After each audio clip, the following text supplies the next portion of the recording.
Кобна вечер на македонските патишта. 5 сообраќајни незгоди низ државата, од кои една и со смртни последици, го наполнија полицискиот билтен за изминатото деноноќие.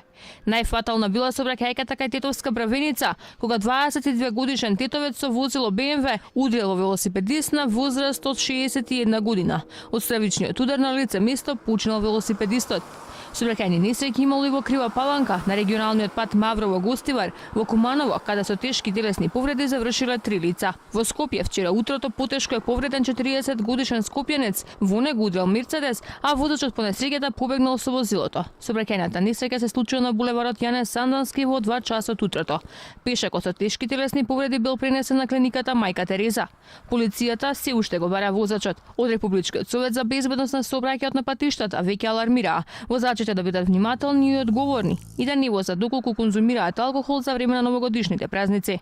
ИМВР веќе апелираше сите учесници во патниот сообраќај да ги почитуваат сообраќајните правила и прописи и да возат внимателно, да се носат задолжителната зимска опрема, но и да не се стигнува зад воланот под дејство на алкохол.